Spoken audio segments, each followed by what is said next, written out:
말씀 들으러 예배의 자리로 나오는 차량들 운전하실 때마다 성령 하나님께서 함께 해주셔서 안전하게 주님의 전으로 인도해 주시는 하나님의 은혜가 우리 교우들에게 늘 함께 하실 수 있기를 바랍니다.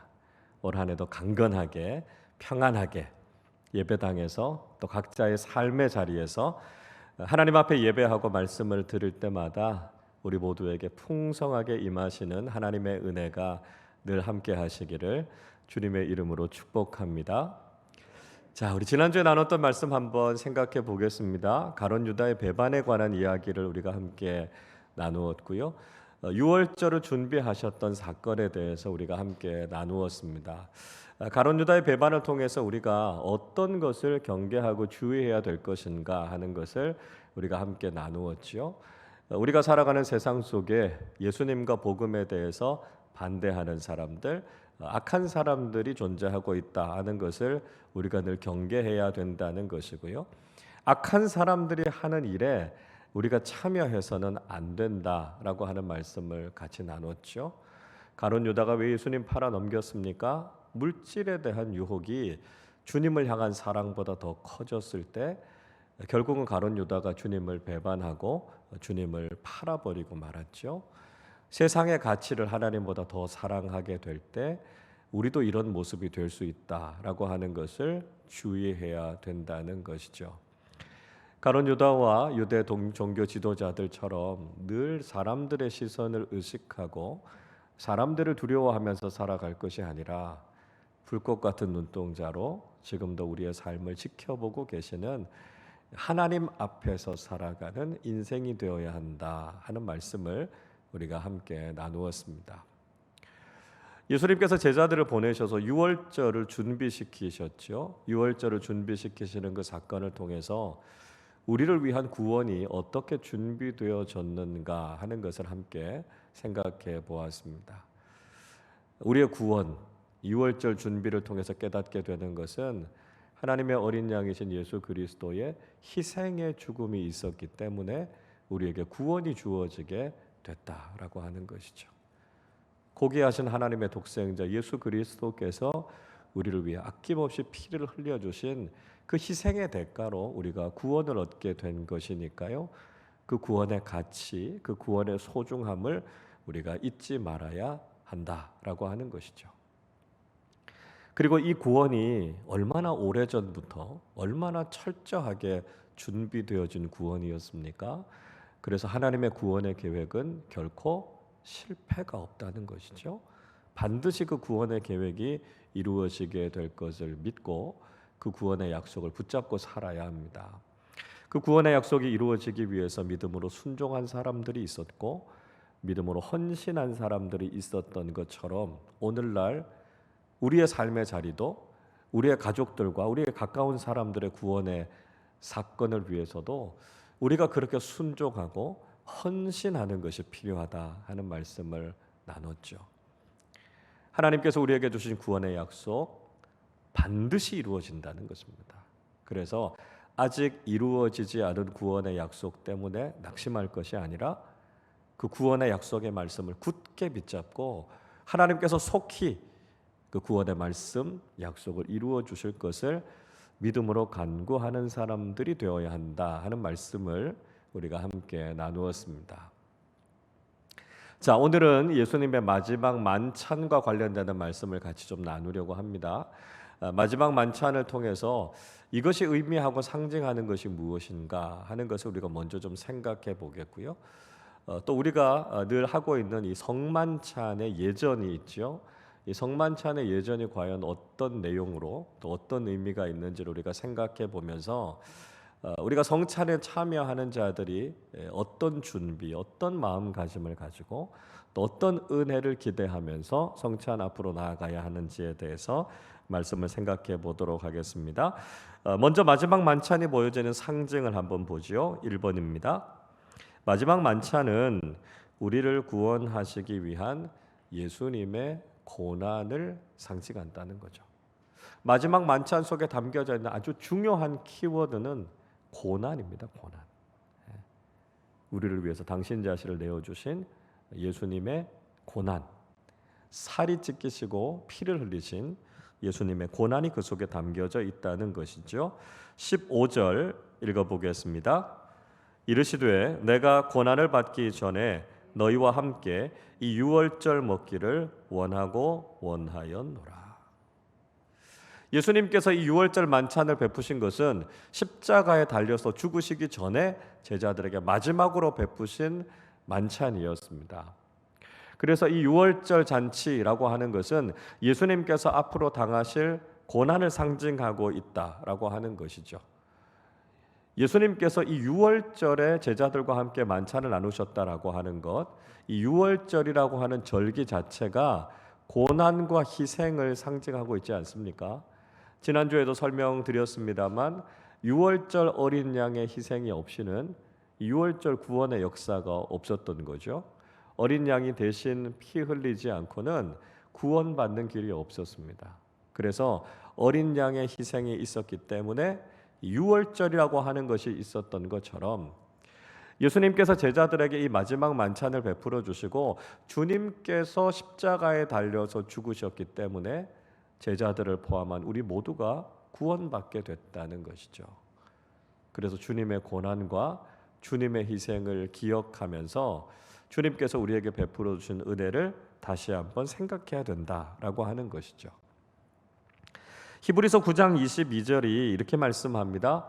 율법을 따라 거의 모든 물건이 피로써 정결하게 되나니 피 흘림이 없은즉 사함이 없느니라, 이렇게 말씀하고 있습니다. 자, 율법이 분명히 이야기하죠. 죄를 사하기 위해서는 피를 흘려야 한다는 것입니다. 이게 하나님께서 세우신 제사법 아닙니까? 죄의 문제를 해결하기 위해서는 누군가의 희생이 있어야만 그 죄의 문제를 해결할 수 있다는 것이죠. 그래서 사람이 지은 죄를 사하기 위해서 짐승의 피를 흘린 것이죠. 그러나 그것은 일시적인 단회적인 속죄밖에 되지 않는다는 것입니다. 그래서 모든 인류가 지은 죄를 영원히 사하시기 위해서 하나님의 독생자 예수 그리스도께서 피를 흘리심으로 우리가 영원한 속죄를 얻게 되지 않았습니까? 그래서 이 마지막 만찬은 결국 우리를 위해서 고난 당하신 예수님의 희생과 고난의 의미를 이 속에 담고 있다는 것이죠. 자, 우리가 이렇게 크고 놀라운 희생과 사랑을 받고 구원함을 받았다라고 하는 것을 이 마지막 만찬을 통해서 우리가 잊지 말아야 한다는 것입니다. 자, 그렇다면 여러분, 우리는 어떻게 살아야 되겠습니까? 주님께서 우리의 죄를 사하시기 위해서 그렇게 큰 고난을 감당하셨다면 이제 우리가 살아가야 하는 삶도 주님을 위한 삶이 되어야 하지 않겠습니까? 우리를 사랑하셔서 우리를 구원하시기 위해서 그 고난을 감당하신 주님을 생각한다면 이제 우리가 살아가야 하는 삶은 주님을 위해서, 복음을 위해서 기꺼이 고난을 감수하고라도 주님을 위한 삶을 살기로 결단하는 사람들이 되어야 한다는 것이죠. 우리를 구원해 주신 주님, 우리에게 영생을 주신 이 복음을 위해서 더욱더 헌신하고 또 주님 앞에 쓰임 받는 삶을 살아가는 우리 모두가 되실 수 있기를 바랍니다. 2번입니다. 마지막 만찬은 천국에서 누릴 잔치의 선취를 의미한다는 것입니다. 자, 이 마지막 만찬이 가지고 있는 또 하나의 의미가 뭐냐 하면 앞으로 하나님 나라에서 우리가 누리게 될 천국 잔치가 있잖아요. 그 천국 잔치의 선취라는 것입니다. 그 잔치를 미리 맛보는 것이다, 이렇게 말씀할 수 있다는 것이죠. 16절 읽어보겠습니다. 내가 너희에게 이르노니 이 유월절이 하나님의 나라에서 이루기까지 다시 먹지 아니하리라 하시고. 자, 예수님께서는 제자들에게 이제 앞으로 이 땅에서는 유월절 만찬을 드시지 않겠다, 이렇게 말씀하셨습니다. 하나님의 나라에서 유월절이 이루기까지는 이 땅에서는 먹지 않겠다고 말씀하시죠. 자, 하나님 나라에서 유월절 잔치를 만찬을 먹는다라고 하는 게 의미하는 게 뭐겠습니까? 하나님께서 주신 구원의 약속이 완성되는 것을 이야기하는 것이죠. 그래서 모든 구원을 완성하고 하나님 나라에서 그 구원의 기쁨, 그 놀라운 감격을 하나님 나라에서 누리게 될 것이다 말씀하고 있습니다. 자, 18절 말씀도 같이 읽어보겠습니다. 내가 너희에게 이르노니 내가 이제부터 하나님의 나라가 임할 때까지 포도나무에서 난 것을 다시 마시지 아니하리라 하시고. 자, 같은 말씀을 하시죠. 하나님 나라가 임할 때까지 포도나무에서 난 것을 마시지 않겠다 말씀하고 있습니다. 하나님의 나라에서 진정한 잔치를 누리시겠다 이렇게 말씀하고 있죠. 그러니까 예수님께서 베푸셨던 이 마지막 만찬이라고 하는 것은 장차 하나님 나라에서 누리게 될 천국 잔치를 이 땅에서 미리 맛보는 것이다 하는 것을 말씀하고 있습니다. 세상에서 아무리 좋은 것이 있다 할지라도 하나님 나라의 잔치만한 것이 없는 것이죠. 그리고 예수님과 함께 우리는 하나님 나라의 잔치를 이곳에서 미리 맛보는 축복을 경험하게 된다는 것이죠. 그러니까 마지막 만찬이라고 하는 것은 예수님의 고난을 상징하기도 하지만 동시에 그것은 하나님 나라에서 누리게 될 잔치이기도 하다라고 하는 것을 말씀하고 있습니다. 자, 예수님께서 해주고 계신 이 말씀 속에서 우리는 신앙생활이라고 하는 것이 도대체 무엇인가 하는 것을 알게 되죠. 여러분, 신앙생활이라는 게 뭘까요? 우리가 하고 있는 이 신앙생활이라고 하는 것은 천국의 기쁨을 이 땅에서 미리 누리는 것입니다. 천국이 얼마나 좋은 곳인가, 천국의 기쁨이 얼마나 크고 놀라운가라고 하는 그 천국의 잔치를 우리가 이곳에서 미리 맛보는 것이죠. 예를 들면 우리가 모델하우스를 보면서 이 아파트가 이렇게 완공되겠구나 이렇게 예견할 수 있는 것처럼 우리가 신앙생활 속에서 세상이 알지 못하는 기쁨을 누리게 되지 않습니까? 하나님께서 주시는 그 기쁨을 누리게 되죠. 물론 완성된 건 아닙니다. 부분적이긴 하죠.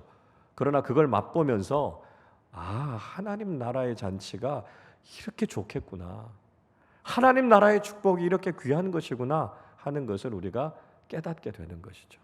그래서 우리가 신앙생활을 통해서 하나님 나라를 사모하면서 살아간다는 것입니다. 자, 동시에 우리가 이 말씀을 비추어 보면 교회가 무엇인지도 이해할 수 있죠. 여러분, 교회가 무엇입니까? 교회는 여러 가지로 표현할 수 있습니다. 주님의 몸이죠. 그리고 하나님 나라 공동체라고 할 수 있습니다.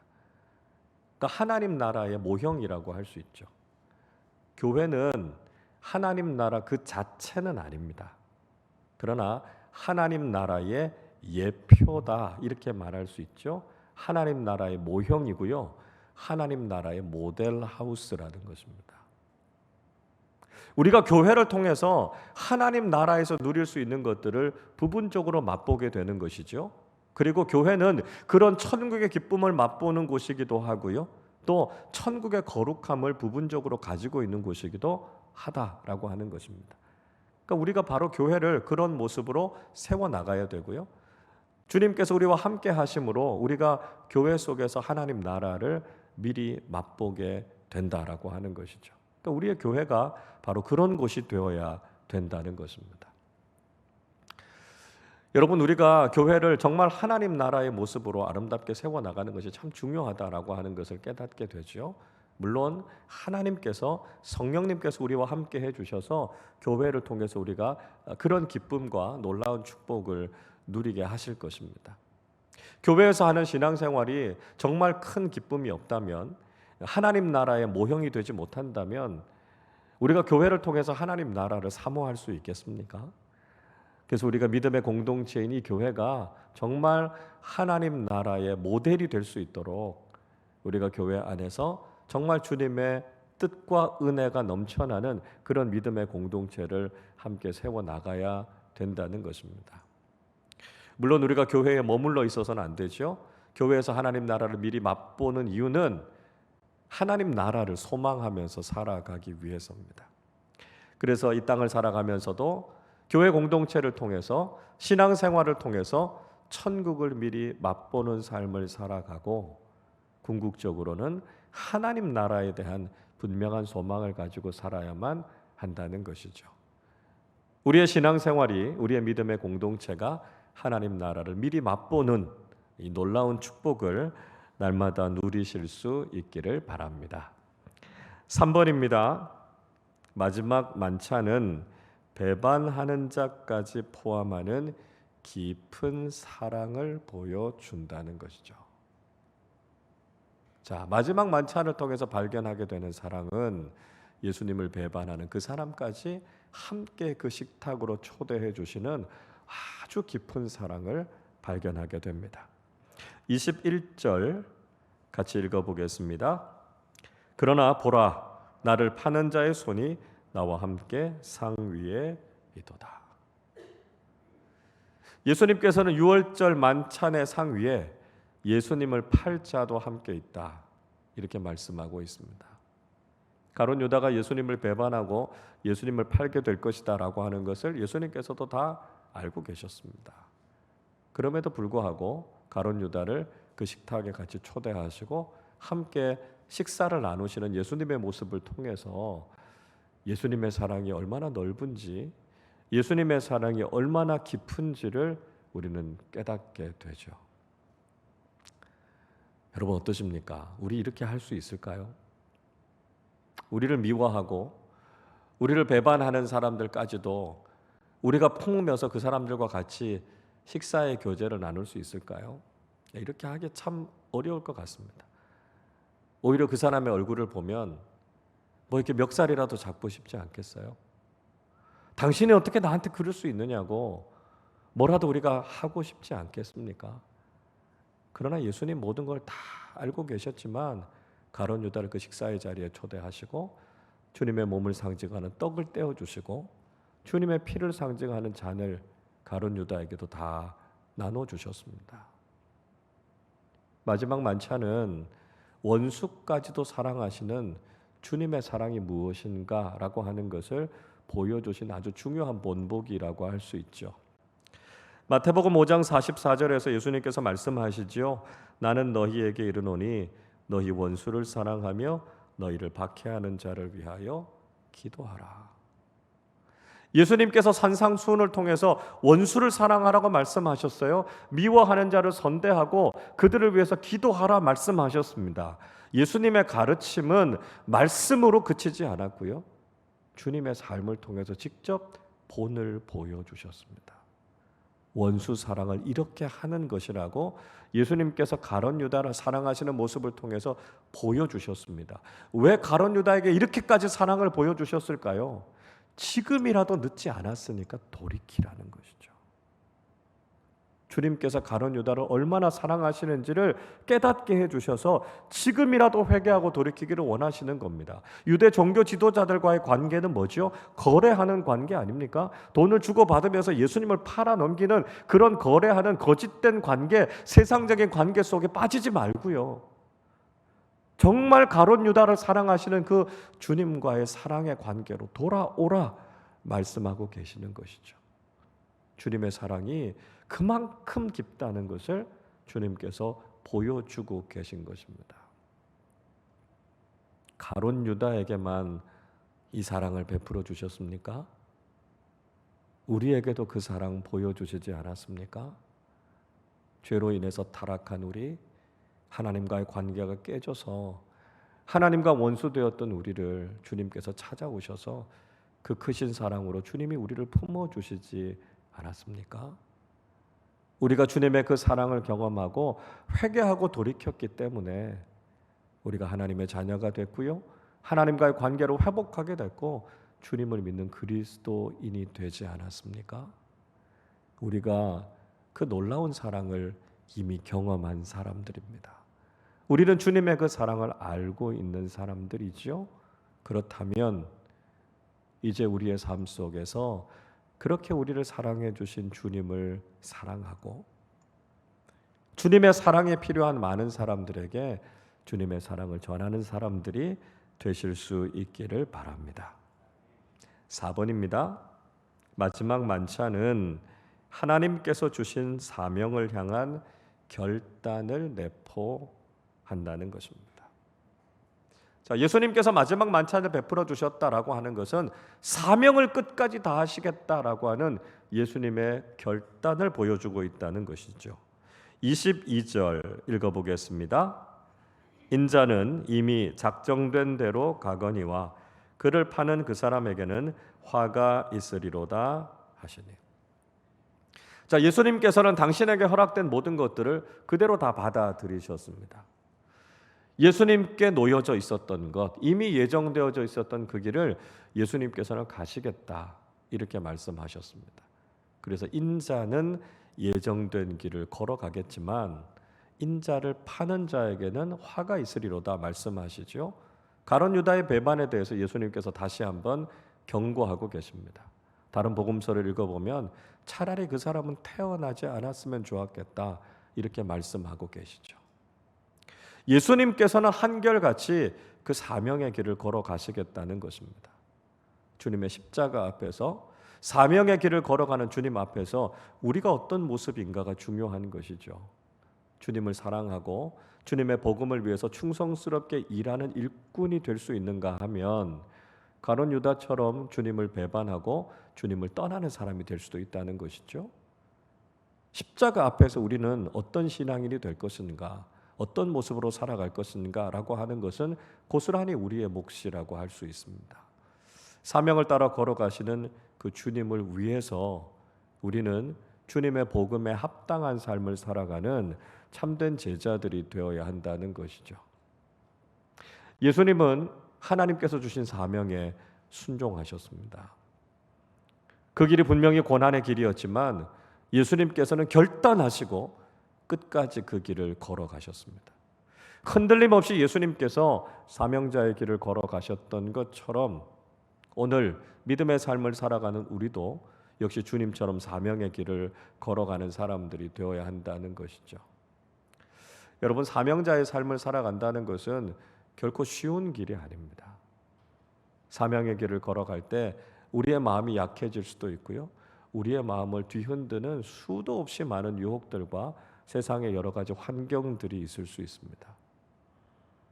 가룟 유다가 예수님을 팔아넘기려고 했을 때 예수님께서도 심적으로 얼마나 큰 고통이 있으셨겠습니까? 가장 가까운 제자에 의해서 팔려가신다라고 하는 것이 인간적으로는 굉장히 힘드셨겠죠. 그러나 예수님께서는 결코 흔들리지 않으시고 끝까지 그 사명의 길, 십자가의 길을 걸으셨습니다.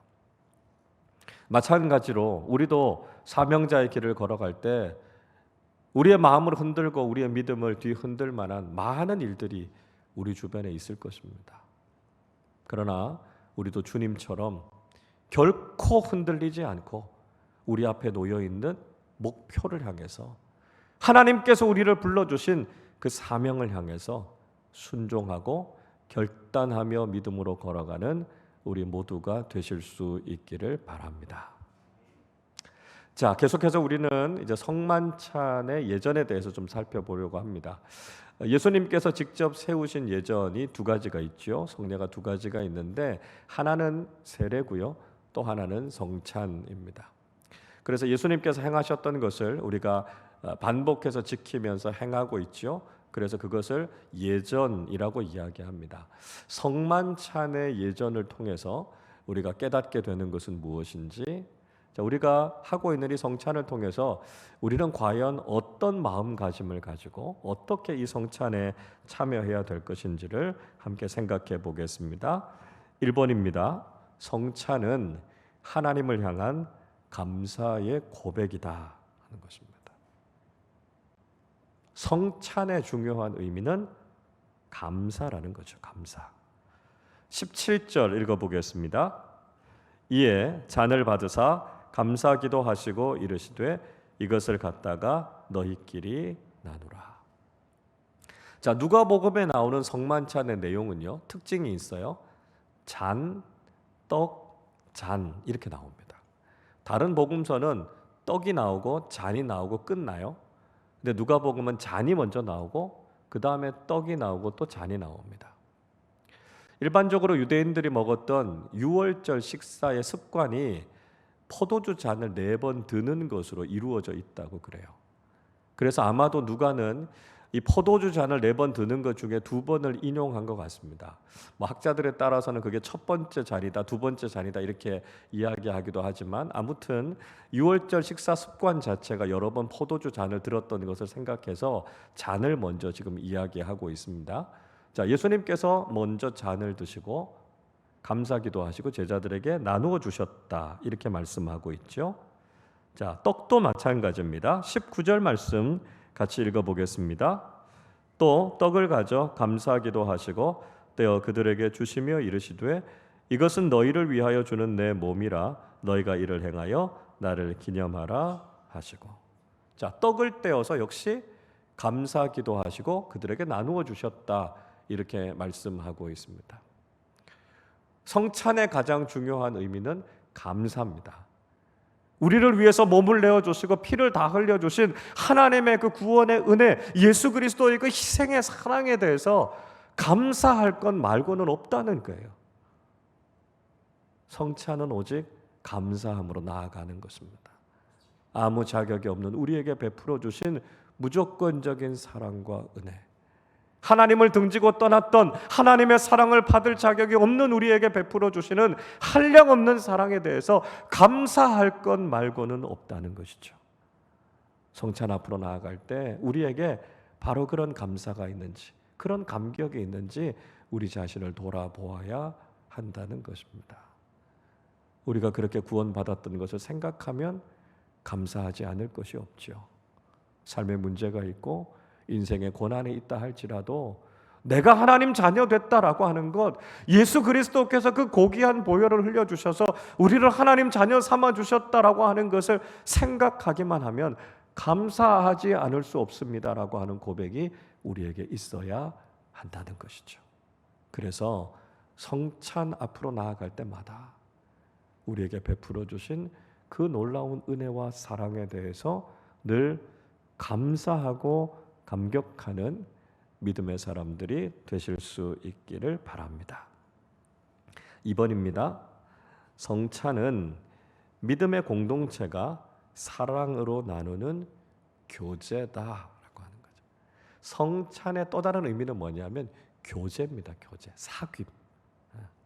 성찬을 통해서 우리가 믿음의 형제 자매들이 함께 사귀는 것이고요. 수직적으로는 성삼위 하나님과 우리의 사귐이 있는 것이 성찬이다라고 하는 것이죠. 좀 전에 읽었던 17절 후반부 보시면 이것을 갖다가 너희끼리 나누라 이렇게 말씀하죠. 잔을 가지시고 제자들에게 나누어 마시라 말씀하셨습니다. 떡을 떼주시면서도 똑같이 말씀하시죠. 너희가 나누어 먹으라 이렇게 말씀하고 있습니다. 성찬이 가지고 있는 중요한 의미는 공동체 안에서 주님의 사랑을 함께 나누고 교제하는 것을 의미하고 있습니다. 우리가 성찬에 참여한다라고 하는 것은 믿음의 공동체가 함께 사랑을 나누고 은혜를 나누면서 교제한다라고 하는 의미를 갖고 있는 것이죠. 우리가 함께 성찬을 나누면서도 사랑하지 못한다면, 성찬에 함께 하면서도 서로 다투거나 시기한다면 그건 성찬의 정신을 위배하는 것입니다.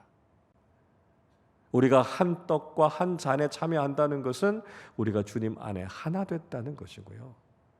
그것을 떼고 나누면서 함께 먹고 마신다라고 하는 것은 우리가 깊은 영적인 교제를 함께 나눈다라고 하는 것입니다. 그래서 우리가 성찬을 통해서 주님 안에 하나 되고 우리가 함께 영적인 교제를 나누는 친밀한 공동체다라고 하는 것을 경험하게 되는 것이죠. 성만찬 제정의 본문은 여러분 잘 아시는 것처럼 고린도전서 11장의 말씀에 있습니다. 이 고린도 교회는 사실 문제가 상당히 많았던 교회였습니다.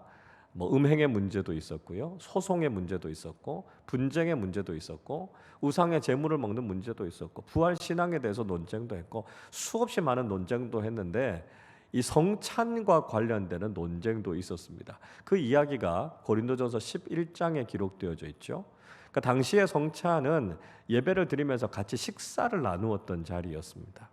근데 문제는 뭐냐 하면 먼저 온 사람들이 기다리지 않고 차려져 있는 음식을 다 먹어버리니까 늦게 오는 사람들이 음식을 먹지 못해서 배가 고픈 일들이 생겼습니다. 그러니까 믿음의 공동체 안에서 이런 일들이 일어나서는 안 됐다라고 하는 것이죠. 그래서 바울이 권면하고 있습니다. 고린도전서 11장 33절에서 이렇게 말씀하죠. 그런즉 내 형제들아 먹으러 모일 때에 서로 기다리라 말씀합니다. 그러니까 우리가 이 거룩한 식탁에 함께 참여할 때 우리가 해야 될 중요한 삶의 태도는 뭐냐면 기다리는 겁니다.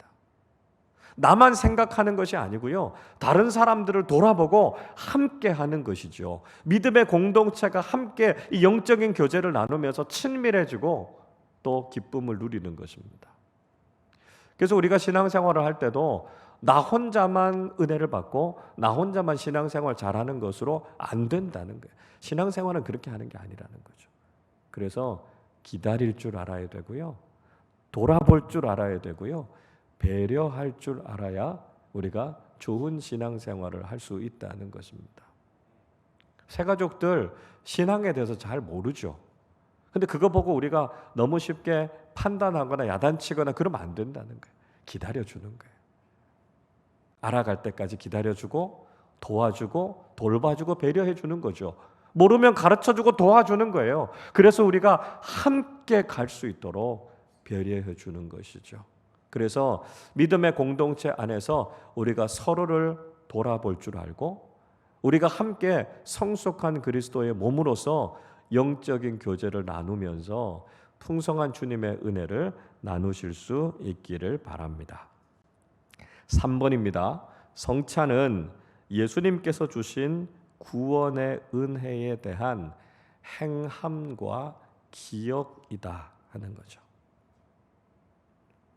성찬이 가지는 중요한 의미가 뭔가라고 하는 겁니다. 하나는 행함이고요. 또 하나는 기억입니다. 기억. 자, 19절 말씀 우리 한 번 더 읽어보겠습니다. 또 떡을 가져 감사기도 하시고 떼어 그들에게 주시며 이르시되 이것은 너희를 위하여 주는 내 몸이라 너희가 이를 행하여 나를 기념하라 하시고. 자, 예수님께서 떡을 나누어 주시면서 무슨 말씀하셨냐면 이것을 행하여 나를 기념하라 이렇게 말씀하셨습니다. 자, 성찬이 가지고 있는 두 가지의 의미가 있다는 거예요. 행함과 기억이라는 것입니다. 자, 행함이라고 하는 헬라어 단어는 포이에오라고 하는 말입니다. 포이에오. 이건 뭐냐면 지키다, 준수하다 그런 뜻입니다. 그러니까 예수님께서 하셨던 이것을 지켜서 준수해서 행하라는 것입니다. 예수님께서 제정하신 성만찬이니까요. 우리가 신앙생활을 하는 동안 계속해서 반복적으로 이것을 행해서 지키라 이렇게 말씀하고 있는 것입니다. 고린도전서 11장 26절에서 이렇게 말씀하지요. 너희가 이 떡을 먹으며 이 잔을 마실 때마다 주의 죽으심을 그가 오실 때까지 전하는 것이니라. 그러니까 예수님께서 세우신 이 성만찬을 계속해서 행하면서 주님의 죽으심과 복음을 많은 사람들에게 전하라, 행하라 이렇게 말씀하고 있습니다. 그래서 성찬은 가능한 한 많이 하는 것이 좋습니다. 제일 좋은 건 매 예배 때마다 성찬하는 게 제일 좋아요. 그러나 우리가 좀 물리적인 환경이나 상황 때문에 그렇게 하지는 못합니다. 그래서 특별한 절기 때만 저희가 성찬을 하지만 사실은 성찬은 자주 할수록 좋습니다. 예수님께서 행하라 말씀하셨으니까요. 우리가 이 성만찬을 행하면서 주님께서 우리에게 베풀어 주신 은혜를 기억하는 것이죠. 자, 또 한 가지 기념하다 이야기하죠. 아남네시스라고 하는 말인데요. 이건 기억하다, 회상하다 그런 뜻을 가지고 있습니다. 그러니까 주님께서 행하신 일에 대해서 늘 잊지 말고 기억하라는 것입니다. 자, 이제 주님께서 십자가에서 죽으시고 부활하시고 승천하시고 나면 더 이상 제자 공동체와 함께 있지 않으실 겁니다. 주님은 승천해서 하늘 보좌에 계실 겁니다. 그렇지만 제자들은 거듭해서 이 성만찬을 행하면서 주님께서 우리 가운데 함께 하셨을 때 하셨던 일들과 주님의 사랑을 기억하는 것입니다. 여러분, 신앙생활 하는 데 있어서 중요한 것은요, 기억해야 될 것을 기억하는 것이고요, 잊어버려야 될 것을 빨리 잊어버리는 겁니다. 죄책감과 상처 이런 건 빨리 벗어나야 됩니다. 그리고 주님께서 우리에게 베풀어 주셨던 사랑, 은혜 이건 우리가 잊지 말고 기억하는 것이 중요하다는 것이죠. 올바른 기억이 건강한 신앙생활을 하게 합니다. 그래서 우리가 기억해야 될 것을 반드시 기억하면서 살아가면 우리의 신앙이 건강해질 수 있다는 거죠. 주님께서 우리에게 베풀어 주신 은혜, 하나님의 말씀을 우리가 마음속에 잘 새기고 기억해서 건강하고 성숙한 믿음의 사람들로 살아가실 수 있기를 바랍니다. 4번입니다. 성찬은 예수님께서 세우신 새로운 언약이다 하는 것입니다. 약속입니다. 약속. 성찬이 가지고 있는 또 하나의 중요한 의미는 새로운 약속, 언약이라는 것이죠. 20절 읽어보겠습니다. 저녁 먹은 후에 잔도 그와 같이 하여 이르시되 이 잔은 내 피로 세우는 새 언약이니 곧 너희를 위하여 붓는 것이라. 자, 예수님께서 잔을 나누어 주시면서 무슨 말씀하셨냐면 이건 새 언약이다 이렇게 말씀하셨습니다. 하나님은요 우리와 약속하기를 좋아하시는 하나님이십니다. 그래서 하나님께서 당신의 백성들과 약속하시죠. 이스라엘 백성들을 향해서 언약의 백성 그렇게 말씀하시지 않습니까? 그러니까 하나님께서 약속하시고 약속하신 복을 주시는 겁니다. 약속을 깨트리면 하나님께서 진노하시는 것이죠. 그래서 약속이라고 하는 건 굉장히 중요한 겁니다. 성경도 약속 아닙니까? 구약, 옛 약속이고요. 신약, 새 약속입니다. 그런데 문제는 옛 약속이 깨졌다는 것입니다. 이스라엘 백성들이 하나님의 법, 하나님의 말씀을 지키지 않았기 때문에 옛 약속은 깨졌습니다. 그러니까 율법으로 구원받을 수 있는 길은 없어지게 된 것이죠. 그때 하나님께서 어떻게 하셨죠? 복음이신 예수 그리스도를 우리 가운데 보내주셔서 옛 약속을 새로운 약속으로 교체하셨습니다. 새로운 약속이 체결됐기 때문에 더 이상 옛 약속은 의미가 없는 것이죠. 그래서 율법에 얽매여서 살아가는 것이 아니라 이제는 예수 그리스도께서 우리에게 주신 새로운 약속, 복음을 따라서 살아가면 된다는 것이죠. 그게 바로 우리에게 주신 새로운 언약이라고 하는 것입니다. 히브리서 기자는 히브리서 8장 6절에서 이렇게 이야기하죠. 그러나 이제 그는 더 아름다운 직분을 얻으셨으니 그는 더 좋은 약속을 세우신 더 좋은 언약의 중보자시라. 예수님께서 말씀하신 새로운 언약이라기 이 말씀입니다. 과거에 이스라엘 백성들 그들의 조상들이 깨뜨렸던 옛 약속을 폐기하시고 이제 예수님께서 오셔서 새로운 약속, 더 좋은 약속을 세워주신 거예요. 율법을 지킴으로 구원받지 못했던 사람들에게 복음을 믿음으로 구원받을 수 있는 새로운 길을 열어주신 거죠. 그래서 율법의 시대는 지나간 겁니다. 이제는 복음의 시대가 열려진 것이죠. 그래서 율법에 얽매여서 살아가는 것이 아니라 복음 안에서 우리를 자유롭게 하시고 또 복음 안에서 주님을 사랑하는 삶을 살아가라 말씀하신 겁니다. 아무렇게나 살아도 된다는 이야기가 아니고요. 율법을 스스로 지키기 위해서 노력하는 삶이 아니라 복음의 은혜를 경험하게 되면 그렇게 하나님의 뜻대로 살게 되는 이 놀라운 복음의 능력을 경험하라는 것을 말씀하고 있습니다. 여러분 어떻습니까? 예수를 믿는다고 이야기하면서도 여전히 정죄감 속에 어두움 속에 빠져서 살아가시는 분들이 있습니다. 가만히 보면 내 힘으로 사는 거예요. 옛 언약에 얽매여서 사는 거예요. 내가 뭔가 노력해서 율법을 지키면서 살아가려고 하기 때문에 신앙생활이 무겁고 부담스럽고 어려운 거예요. 하나님은 우리에게 새로운 약속을 주셨습니다. 신앙생활은 내 노력으로 하는 게 아닙니다. 복음의 능력으로 성령께서 주시는 힘으로 하는 것이죠. 그게 바로 새로운 약속입니다. 예수 그리스도께서 우리를 구원해 주심을 믿고 그분의 영이 우리와 함께 하시면 복음에 합당한 삶을 살아갈 수 있음을 믿고 우리 자신을 주님 앞에 드리는 것입니다. 내가 내 삶의 주인이 되는 것이 아니고요. 내 노력을 가지고 살아가는 것이 아니라 주인이 바뀌는 거죠. 주님께서 내 삶의 주인이 되시고 성령께서 나를 이끌어 가시는 능력에 우리 자신을 맡기게 될 때 우리는 복음 안에서 자유함을 누리게 되고 하나님의 뜻을 이루며 살아갈 수 있는 참된 그리스도인이 될 수 있다는 것을 말씀하고 있습니다. 이것이 바로 옛 언약이 아니라 새로운 약속, 주님께서 주시는 놀라운 복음의 능력 안에 살아가는 삶이다 하는 것을 말씀하고 있습니다. 우리는 오늘 마지막 만찬의 말씀을 살펴보았습니다. 주님께서 제자들에게 베풀어 주셨던 이 마지막 만찬을 통해서 주님의 사랑과 은혜가 얼마나 큰지, 또 우리를 위해서 베풀어 주신 그 주님의 희생과 헌신이 얼마나 크고 놀라운지를 다시 한번 깨닫게 됩니다. 우리가 주님께서 베풀어 주신 그 사랑을 생각할 때 감사하지 않을 수 없고요, 감격하지 않을 수 없음을 다시 한번 깨닫게 됩니다.